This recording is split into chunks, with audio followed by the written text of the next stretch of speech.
خبر شامل کرتے ہیں ہمارے A1 نیوز کے جنرل رپورٹر زین العابدین سے، جس دن امریکہ کو پاکستان کے اندرونی معاملات میں مداخلت کی دعوت دی گئی PTI کی طرف سے، اور پھر BBC اور EOD لابی نے جس طرح پاکستان کے الیکشن کو متنازع بنانے کے لیے مہم سازش شروع کی۔ ظاہر بات ہے پاکستان جس پوزیشن پر کھڑا ہے معاشی طور پر متحمل ہو ہی نہیں سکتا، لیکن دوسری طرف چائنا عرب ممالک نے کامیاب الیکشن پر مبارکباد دی۔ دنیا کی بڑی طاقتوں نے پاکستان کے الیکشن میں بھی فائٹ کر رہے ہیں، جو کہ واضح نظر آ رہا ہے۔ پتہ تھا الیکشن نہیں ہوں گے، پاکستان معاشی طور پر اسی طرح بحران میں رہے گا، اور پہلے TTP BLA کو کھڑا کیا، الیکشن نہ ہوں، پھر ہونے کے بعد الیکشن متنازع بنانے کے لیے BBC US PTI اب بھی نہیں سمجھو گے تو پھر اللہ ہی حافظ ہے آپ کا۔ میرے آپ کے بچوں کا رزق تباہ کرنے، وطن کے چپے چپے کو آگ لگانے، معاشی طور پر ہمیں تباہ کرنے، پانی، بجلی، گیس، آٹا سب کچھ چھیننے اور مزید بحران پیدا کرنے اور ہمیں مزید اذیت میں مبتلا کرنے کے لیے IMF، اندرونی بیرونی طاقتیں اور ان کا گٹھ جوڑ آپ کے ملک میں کون کہاں کھڑا ہے، سارا کچھ کلیئر ہو گیا ہے۔ میرے ہی ملک میں کون لوگ ہو تم، میرے آرمی چیف، میرے سپاہیوں کو، میرے اداروں کو، میرے مارخور کو، میری وردی کو متنازع بنا رہے ہو؟ کون ہو جو الیکشن کو متنازع بنا رہے ہو؟ کون ہو ان حالات میں جہاں معاشی طور پر میرے وطن کے لوگ اذیت میں مبتلا کر دیے گئے؟ افواہوں سے لے کر غیر یقینی کی صورتحال پیدا کرنے تک یہ مہم سازی، یہ تو بیرونی دشمن جنگ سے بھی بڑا نقصان دے رہا ہے۔ یہ تو بیرونی دشمن واضح طور پر میرے غریب کے چولہے کو آگ لگانا چاہتے ہیں۔ یہ تو ہتھیاروں والے TTP اور اس کے علاوہ خوارج، اور یہ سیاست کی آڑ میں PTI اور یہ BBC بیرونی طاقتوں کا گٹھ جوڑ جو یہ سارا کھیل کھیل کر سامنے آ گیا ہے۔ سپہ سالار نے جنوری، فروری، جولائی اور نومبر میں متحدہ عرب امارات کے دورے کیے۔ UAE کی جانب سے پاکستان میں $25 ارب سرمایہ کاری کے MOUs پر دستخط ہوئے۔ آرمی چیف نے فروری میں برطانیہ، اپریل میں چین اور جولائی میں ایران کے دورے کیے۔ چین نے قرض کی میعاد میں توسیع اور سرمایہ کاری کی صورت میں $10 ارب کی معاونت کی۔ جنرل عاصم منیر ستمبر میں ازبکستان اور ترکی، نومبر میں آذربائیجان اور کویت، جبکہ دسمبر میں امریکہ کے دورے پر گئے۔ ان دوروں کے دوران مشترکہ دفاعی امور، پاکستان میں غیر ملکی سرمایہ کاری کے فروغ اور دیگر امور زیر بحث آئے۔ کویت نے اربوں ڈالر کی سرمایہ کاری میں دلچسپی کا اظہار کیا۔ بیرک گولڈ کارپوریشن کی جانب سے $5 ارب 80 کروڑ کی سرمایہ کاری کا یقین دلایا گیا۔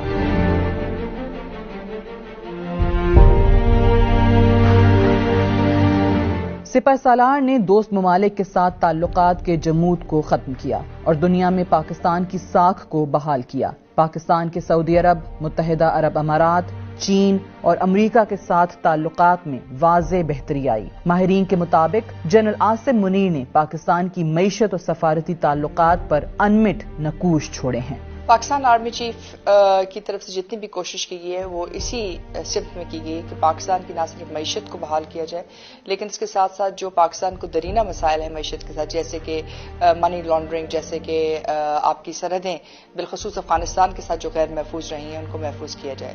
آپ نے مسئلہ کشمیر کے اوپر اور اس کے علاوہ جو اس وقت تمام امت مسلمہ کے لیے بہت بڑا چیلنج ہے، مسئلہ فلسطین، اس کے اوپر بھی یہ واضح نہ صرف آواز اٹھائی بلکہ یہ بات پہلی دفعہ جو ہے آپ ایک طرح سے کہہ سکتے ہیں کہ واضح طور کے اوپر پاکستان کی افواج اور افواج پاکستان نے یہ بات جو ہے اپنے جو بھی قومی تحفظات ہیں، جو اسلامی تحفظات ہیں، اس سے نہ صرف دنیا کو آگاہ کیا بلکہ UN سیکیورٹی کونسل اور UN سیکریٹری جنرل کو بھی اس سے آگاہ کیا۔ Army chief general Syed Asim Munir کی کوششوں سے اسپیشل انویسٹمنٹ فیسیلیٹیشن کونسل کا قیام عمل میں لایا گیا۔ آرمی چیف نے کونسل کی ایپیکس کمیٹی کے 7 اجلاسوں میں شرکت کی۔ کونسل کا مقصد زراعت سمیت مختلف شعبوں میں سرمایہ کاری کی حوصلہ افزائی کرنا ہے۔ جنرل عاصم منیر کو اس بات کا ادراک ہے کہ زراعت پاکستان کی معیشت میں ریڑھ کی ہڈی کی حیثیت رکھتی ہے۔ انہوں نے غذائی تحفظ کو یقینی بنانے اور غربت کے خاتمے میں اس کی اہمیت کو تسلیم کیا۔ جون میں گرین انیشیٹو سیمینار کا انعقاد کیا گیا۔ فوڈ سیکیورٹی،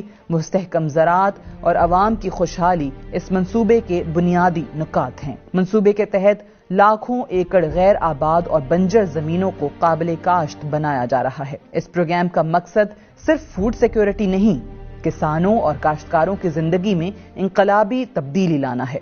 پاکستان نہ صرف زرعی پیداوار میں خود کفیل ہو بلکہ بیرون ممالک بھی زرعی اجناس برآمد کر کے قیمتی زر مبادلہ حاصل کرے۔ کسانوں کی محنت کی بدولت یہ سرزمین سونا اگلے گی۔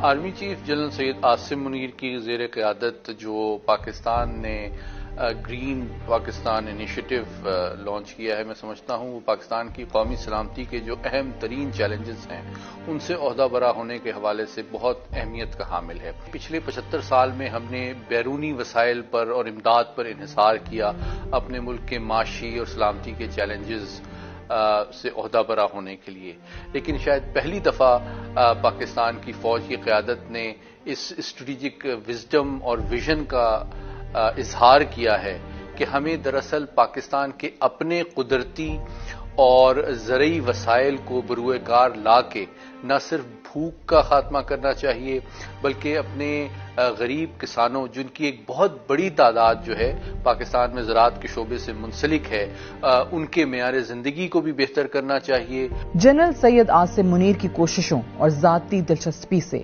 ڈالر اور اشیاء ضروریہ کی اسمگلنگ کے خلاف کریک ڈاؤن کیا گیا۔ ان کوششوں کے نتیجے میں روپے کی قدر میں نمایاں بہتری آئی اور معاشی استحکام کی راہ ہموار ہوئی۔ اوپن مارکیٹ میں ڈالر کی قیمت 335 روپے تک پہنچ گئی تھی، جو ان اقدامات کی بدولت 280 روپے کی سطح پر آ گئی۔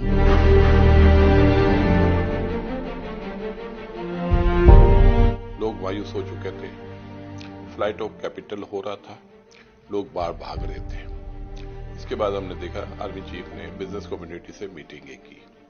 بزنس کمیونٹی نے جو جو چیزیں ہائی لائٹ کی، میں سمجھتا ہوں انہوں نے اس سے بڑھ کے کام کیا اور یہ ساری بزنس کمیونٹی کے ایکسپیکٹیشن سے بھی زیادہ کام ہوا ہے، تو ہم اس کو اپریشیٹ کرتے ہیں اور جتنا اپریشیٹ کریں کم ہے، کیونکہ ایک مایوسی پھیل چکی تھی۔ ایک فوجی سیٹ اپ اگر یہ کام کر سکتا ہے تو بزنس کمیونٹی یا آپ کے پولیٹیکل لوگ کیوں نہیں کر سکتے؟ سپاہ سالار کی یہ ہمت تھی اور اسی ہمت کو لے کے وہ آگے بڑھے، ورنہ حالات کوئی ایسے تو نہیں تھے کہ آپ کچھ کرنے جیسے تھے۔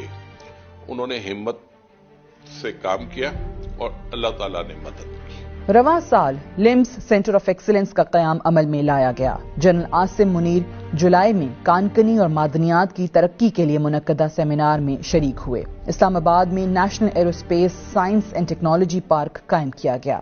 فوڈ سیکیورٹی یقینی بنانے کے لیے کارپوریٹ ماڈل فارم بنایا گیا۔ جنرل عاصم منیر نے اللہ پر توکل اور قوم کی حمایت سے چیلنجز کا خندہ پیشانی سے مقابلہ کیا۔ ان کی پس پردہ کوششوں سے ملک کے مجموعی استحکام میں نمایاں بہتری آئی ہے، جسے کسی صورت نظر انداز نہیں کیا جا سکتا۔